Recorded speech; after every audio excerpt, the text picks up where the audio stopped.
आचार्य जी, कोटि कोटि नमन। आचार्य जी, जब से मैं अभी आपको सुन रही हूँ, अभी मुझे बस 6 महीने ही हुए हैं, लेकिन बहुत सारी बातें जीवन में स्पष्ट हो चुकी है। के 2 सत्र अटेंड किए, उनसे मुझे मेरे सवालों के बहुत सारे मतलब जवाब स्पष्ट हो गए हैं। लेकिन इन सब चीजों से जब सुना तो अब लगता है कि जैसे जीवन के मतलब लास्ट के 30 साल मैंने निरर्थक कर दिया है। मुझे कुछ भी नहीं आता है, अभी बहुत कुछ सीखना है जीवन में।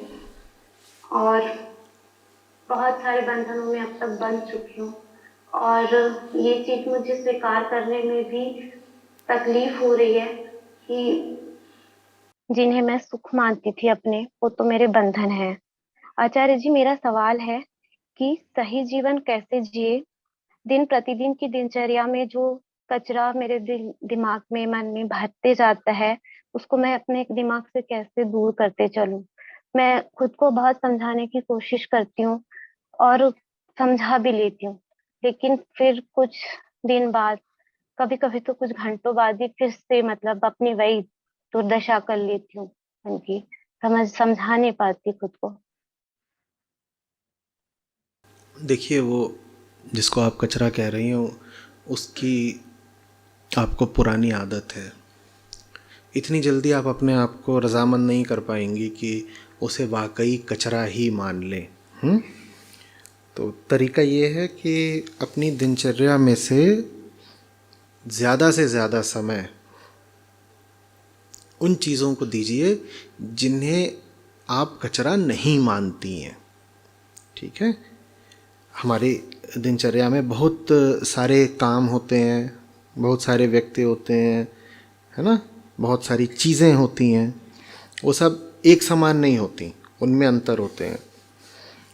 जो चीज़ें आपको पता ही है कि निचले तल की हैं, सबसे पहले उनको आप जो समय देती हैं और जो ध्यान देती हैं और जो ऊर्जा देती हैं, उसे कम से कम करना शुरू करिए।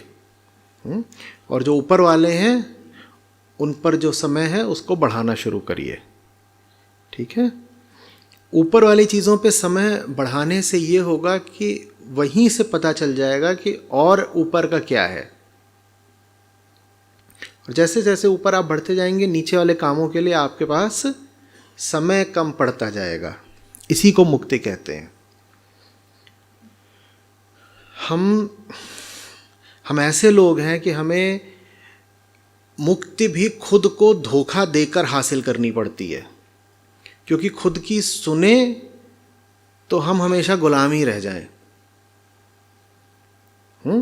और खुद से लड़ें तो चोट हमें ही लगेगी। तो एक तरीके से खुद को धोखा देना पड़ता है।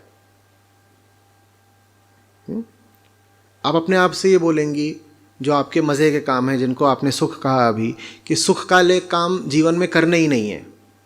अगर आपने अपने आप को बोल दिया कि सुख वाले काम जीवन में रखने ही नहीं है, तो ये तो छोड़िए कि कोई और परेशान करेगा आपको, आप खुद ही बहुत परेशान हो जाएंगी। क्योंकि उन कामों को अभी भी आप मानती तो सुख ही है ना। कितना मजबूर करेंगी अपने आप को सुख त्यागने के लिए। तो ये नहीं कहना है कि वो सुख वाले काम मुझे करने नहीं है। क्या कहना है? कहना है ये पहले जो ज़्यादा ज़रूरी काम हैं ऊपर के, पहले इनको निपटा लूँ, और इनको जल्दी से निपटा लेती हूँ, फिर वो सुख वाले कामों की तरफ जाऊँगी। और ऊपर वाले काम ऐसे तैनात कर लीजिए अपने लिए कि वो आपके पास ज़्यादा समय छोड़े ही नहीं निचले कामों के लिए। वैसे भी जो ऊपर के काम होते हैं, चूंकि वो ऊपर के काम हैं, इसीलिए आसान लगते हुए भी वो बहुत कठिन होते हैं, वो बहुत समय साध्य होते हैं। वो आपका समय पूरा सोख लेंगे। जब समय सोख लेंगे तो नीचे के कामों के लिए आपके पास फुर्सत बचेगी नहीं। इस तरह से मुक्ति मिलती है। और ये मुक्ति का सूत्र सबके लिए है। एक झटके में ये मत करने लग जाइएगा कि हमें पता है कि ये चीज़ मेरे लिए ठीक नहीं है तो फलानी चीज़ आज से खाना बंद, या फलाना इंसान हमारे लिए ठीक नहीं है, अब ये सामने ही पड़ेगा तो मुंह फेर लेंगे, या घर पे मिलने आएगा तो उसको मार के भगा देंगे। ये सब आप कर ही नहीं पाएंगे। अभी यहाँ पर एक माहौल है, अभी यहाँ पूरा एक एक क्षेत्र बनाया गया है जिसमें आपकी चेतना को ऊपर खींचा जा रहा है। तो इस माहौल में, इस प्रभाव क्षेत्र में आपको लगता है कि कुछ काम बहुत आसान होते हैं, पर उन कामों को यहाँ से बाहर जा कर के आप अपने घर में, समाज में जब करना चाहेंगे तो कठिन लगेंगे। ठीक है, तो बहुत फन्ने खां बनने की कोशिश मत करिएगा, औंधे मुंह गिरेंगे बिल्कुल। और जब औंधे मुंह गिरेंगे तो खुद को तो दोष देंगे नहीं, दोष मुझे देंगे, कहेंगे वहां तो बताया था ऐसा कर लो ऐसा कर लो, अभी तो बाजी पलट गई बिल्कुल। यहां सब आपके जैसे बैठे हैं तो आप सुरक्षित हैं, यहां सब आपके साथ जैसे बैठे हैं तो आपको एक समर्थन मिल रहा है। यहां कोई भी शंका उठ रही है तो उसका तत्काल निवारण हो जा रहा है। तो इसीलिए ये बहुत अनुकूल जगह है चेतना के लिए। यहां दरवाजे से बाहर कदम रखते ही वो अनुकूलता समाप्त हो जानी है, और जिन जगहों पर आप नियमित रूप से रहते हैं उन दरवाजों में प्रवेश करते ही तो प्रतिकूलता का आरंभ हो जाना है। ऐसा लगेगा एक बार को कि जो पाया सब खो दिया, नहीं, खोया नहीं है।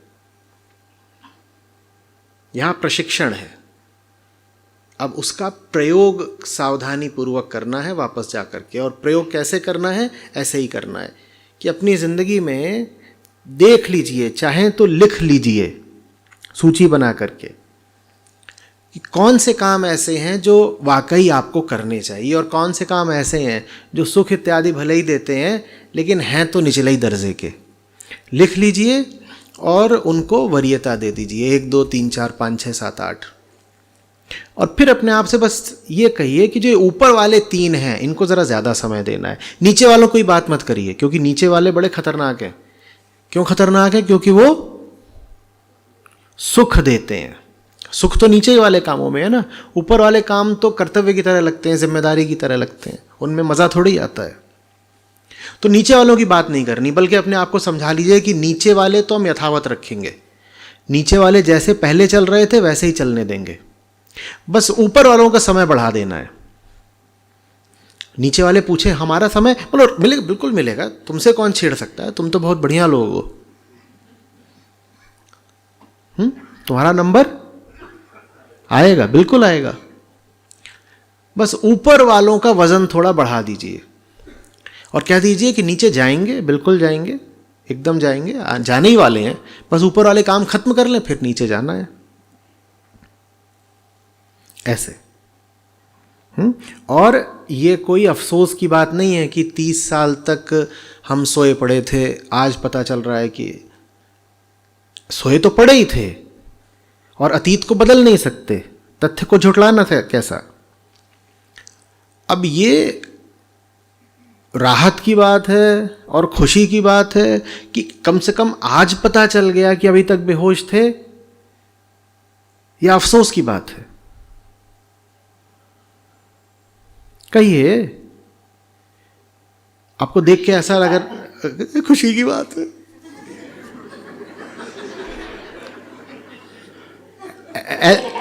अब तो लगता है कि मतलब बहुत सारे बंधन बन गई। अब तो मेरा बच्चा है 6 महीने का। अरे तो बच्चा है तो अच्छी बात है ना, हर बच्चा अपने आप में एक संभावना लेकर के आता है। जब बच्चा हो जाए तो कभी भी, ये नियम है, जो पैदा हो गया उसको लेकर के कभी अफसोस मत करिएगा। सोचने का, विचारने का, विवेक का समय होता है उसके पैदा होने से पहले। पहले सही निर्णय कर लीजिए, बहुत अच्छी बात है। लेकिन एक बार बच्चा पैदा हो जाए फिर ये मत कहिए कि अरे ये तो क्या बंधन आ गया। बंधन वंधन कुछ नहीं है, अब वो एक रोशन संभावना है, ठीक है, और उसको बहुत ऊपर तक लेकर जाना होता है फिर।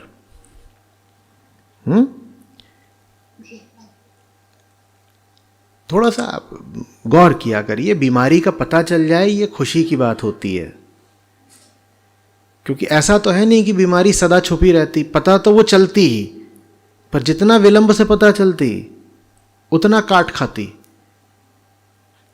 आप तो राहत की सांस लीजिए कि 30 साल में ही सही पता चल तो गया। बहुत ऐसे हैं जिन्हें 50 में पता चलता, बहुत ऐसे हैं जिन्हें 70 में पता चलता, और बहुत ऐसे हैं जिन्हें कभी पता नहीं चलता, वो जीवन भर सड़ते रहते हैं, उन्हें पता नहीं चलता वो सड़े क्यों। उनको लगता है सड़ना ही तो जिंदगी है। आप बुजुर्गों को देखिए, आमतौर पे वृद्धावस्था में शक्ल कैसी विकृत हो जाती है, देखा है? ऐसा सा मुंह हो जाता है, बहुत ही अजीब लगते हैं। वो इसलिए नहीं लगते कि दांत गिर गए हैं या चेहरे की मांसपेशियां खराब हो गई हैं या खाल लटक गई है, सिर्फ इसलिए नहीं। वो जो उन्होंने सड़ा हुआ जीवन जिया होता है वो बुढ़ापे में आकर के अपना पूरा असर दिखाने लगता है। इसीलिए ज़्यादातर बूढ़े लोग बहुत अजीब हो जाते हैं, एकदम कुरूप से दिखते हैं, फिर वो विकृत, जैसे उनको उनके चेहरे को लेके किसी ने नसल मसल दिया हो। वैसा होना है। या 30 की उम्र में कुछ पता चल गया तो बेहतर बात है। नहीं, होश उड़े हुए हैं बिल्कुल। नहीं आचार्य जी, बिल्कुल बेहतर बात है। मैं तो जानती हूँ सबसे अच्छा दिन वो था जब मुझे आप मिले थे।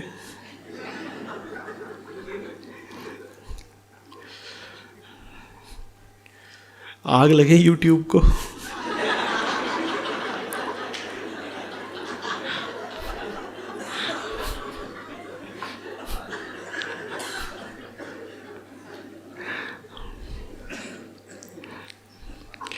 अरे थोड़ा मुस्कुरा दीजिए, आज हमारा जन्मदिवस है।